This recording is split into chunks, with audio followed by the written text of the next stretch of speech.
तो चलिए दर्शकों, आगे बढ़ेंगे और बात दिल्ली विधानसभा चुनाव की करेंगे। दरअसल अभी दिल्ली में विधानसभा चुनाव की तारीखों का ऐलान नहीं हुआ है, लेकिन आरोप प्रत्यारोप का दौर दिल्ली में इस वक्त लगातार शुरू हो चुका है। आम आदमी पार्टी तमाम मुद्दों को लेकर बीजेपी पर आरोप लगा रही है, तो बीजेपी भी आम आदमी पार्टी का जबरदस्त पलटवार करती हुई नजर आ रही है। पूरी खबर इस रिपोर्ट के जरिए।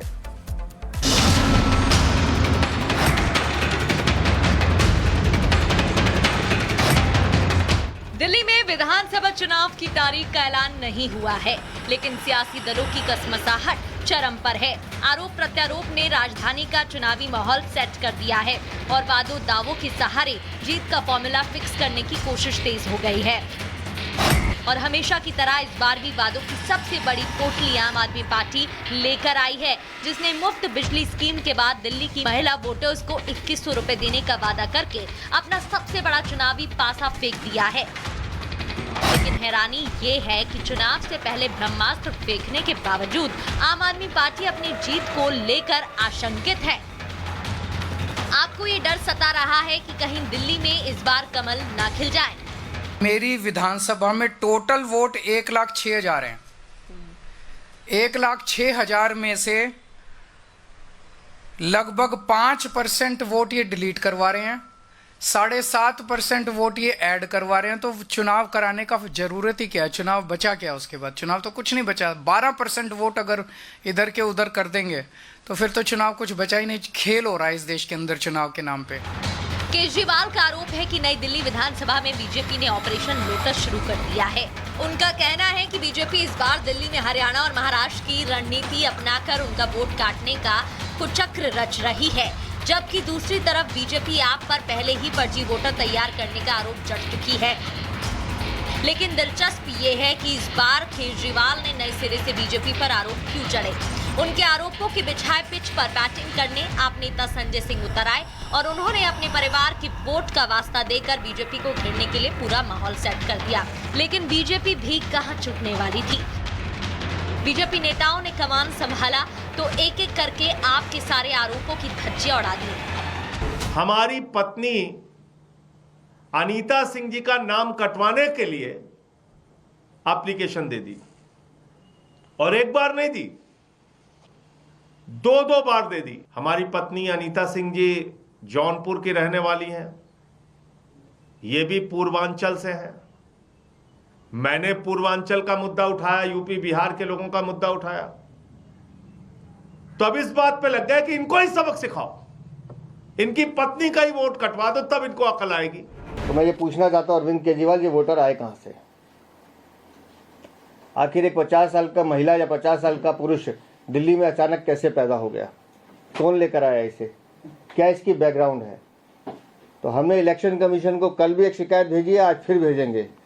इलेक्शन कमीशन 24 तारीख से लगातार जो नए वोट बनाने के लिए एप्लीकेशंस आ रही हैं, ऐसी वोटों की जांच पड़ताल करे। जो लोग फर्जी वोट बनवाने का काम कर रहे हैं और जो अधिकारी उसमें संलिप्त हैं, उन सबके खिलाफ कानूनी कार्रवाई होनी चाहिए। आपको बता दें कि बीजेपी का केजरीवाल पर आरोप है कि केजरीवाल रोहिंग्या के कंधे पर सवार होकर जीत की हैट्रिक लगाना चाहते हैं, जिसे बीजेपी जनता के सामने ला रही है। इसलिए आम आदमी पार्टी को बीजेपी रोड़े की तरह लग रही है। देखिए, अगर देश में कहीं भी अवैध घुसपैठिए हैं तो उनको अमित शाह जी ने घुसाया है। दिल्ली में अगर कहीं भी अवैध घुसपैठिए हैं तो उनको हरदीप पुरी जी ने बसाया है, और इस बात की जानकारी उन्होंने 17 अगस्त 2022 को सार्वजनिक तौर पर ट्विटर पर दी थी।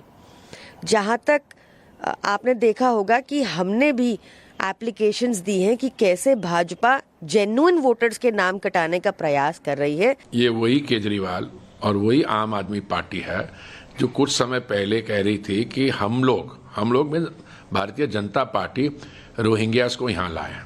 ये खुद कह रहे थे, ठीक है। उन्होंने ये भी कहा था कि हमने पता नहीं क्या स्टेटमेंट दिया, हम सब क्लैरिफाई कर चुके हैं। आप मेरे को एक चीज़ बताइए, आपको लगता है कि रोहिंग्यास जो हैं, आपको लगता है किसी कंडीशन में वो लोग भारतीय जनता पार्टी के लिए वोट करेंगे? सवाल ही नहीं है। ये सब इन्होंने किया है। कुल मिलाकर भारी ठंड के बीच दिल्ली में आरोप प्रत्यारोप के इस नए दौर ने गर्मी बढ़ा दी है। आप और बीजेपी दोनों के एक दूसरे पर लगाए जाने वाले आरोपों की लिस्ट लंबी होती जा रही है। देखना ये है कि दिल्ली की जनता किसकी बातों पर यकीन करती है और किस पर डाउट करके out. Bureau report, Republic Bharat. 23 दिसंबर वो तारीख याद करिए जब उत्तर प्रदेश के पीलीभीत में उत्तर प्रदेश पुलिस और पंजाब पुलिस ने एक संयुक्त ऑपरेशन चलाया। 3 खालिस्तानी आतंकियों को मौत के घाट मुठभेड़ में उतार दिया था। लेकिन अब इन आतंकियों का खालिस्तानी कनेक्शन भी सामने आया है। वो कनेक्शन है क्या, इस रिपोर्ट के जरिए आपको दिखाते हैं।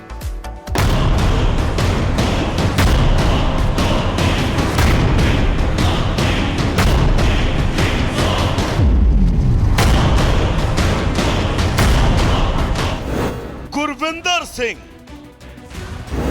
वीरेंद्र सिंह, जसनप्रीत सिंह, ये वो नाम हैं जिन्होंने पंजाब के गुरदासपुर में 18 दिसंबर को एक पुलिस चौकी पर हमला किया था और मौके से फरार हो गए थे। तीनों ही आतंकी पंजाब से भागकर पीलीभीत पहुंचे। लेकिन एक पुरानी कहावत है, कानून के हाथ बड़े ही लंबे होते हैं। तो पुलिस को इन आतंकियों का सुराग मिला और 23 दिसंबर को पुलिस मुठभेड़ में तीनों ही आतंकी ढेर हो गए। अब इस मामले में बड़ा खुलासा हुआ है। जानकारी के मुताबिक तीनों आतंकी बब्बर खालसा गिरोह से जुड़े थे। तीनों आतंकियों की मदद लंदन से गिरोह का सरगना कुलवीर सिंह सिद्धू कर रहा था। कुलवीर सिंह ने ही लंदन से आतंकियों के फर्जी आधार कार्ड भेजे थे। पीलीभीत में होटल की व्यवस्था भी कुलवीर ने लंदन से फोन करके कराई।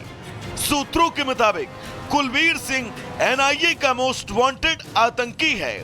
कुलवीर सिंह सिद्धू पर 10 लाख का इनाम है। आपको बता दें कि 1.5 साल पहले कुलवीर सिंह सिद्धू पीलीभीत के पूरनपुर के गजवाला जफ्ती गांव में रहने आया था। वहीं से सनी की कुलवीर उर्फ सिद्धू से मुलाकात हुई। पंजाब में विश्व हिंदू परिषद के नेता विकास प्रभाकर की हत्या के बाद कुलवीर सिंह सिद्धू ग्रीस और ग्रीस से फिर लंदन भाग गया। आतंकियों के मारे जाने के बाद एनआईए, यूपी एटीएस सहित कई केंद्रीय एजेंसियां जांच में लगी हुई हैं। बड़े पैमाने पर तलाशी अभियान चल रहा है। होटल, रेस्टोरेंट और दुकानों पर आरोपियों की तस्वीरें दिखाकर जानकारी जुटाई जा रही है। इस बीच पीलीभीत पुलिस ने खालिस्तान आतंकियों के मददगार सनी उर्फ जसपाल को गिरफ्तार कर जेल भेज दिया। सूत्रों के मुताबिक इस आतंकी को पाकिस्तान से भी मदद मिल रही थी। तीनों आतंकियों का मारा जाना पुलिस की बड़ी कामयाबी के तौर पर देखा जा रहा है। Bureau report, Republic Bharat. तो चलिए दर्शकों, गुड मॉर्निंग भारत के बाद अब आगे बढ़ेंगे और बात करेंगे 2 मिनट में देश भर की तमाम खबरों की।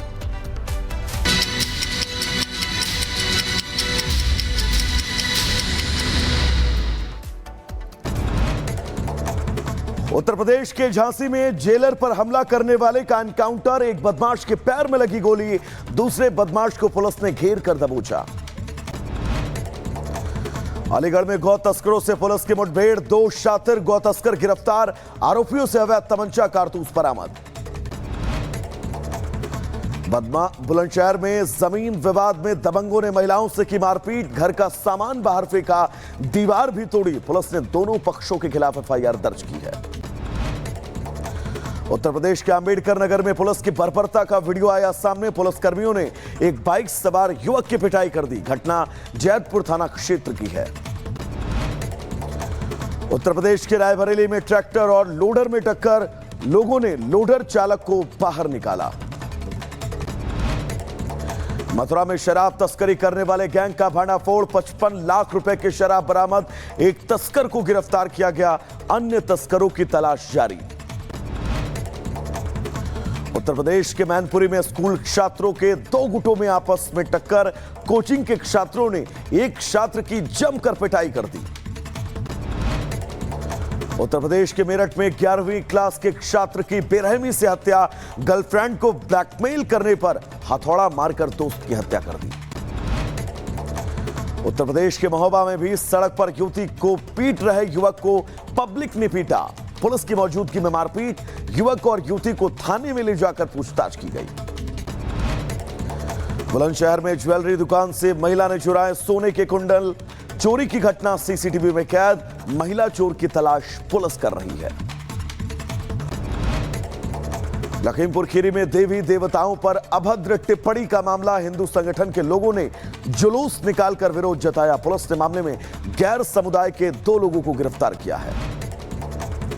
उधर मैनपुरी में पतंग उड़ाते समय हादसा। हाई वोल्टेज लाइन की चपेट में आए 3 बच्चे गंभीर रूप से झुलसे।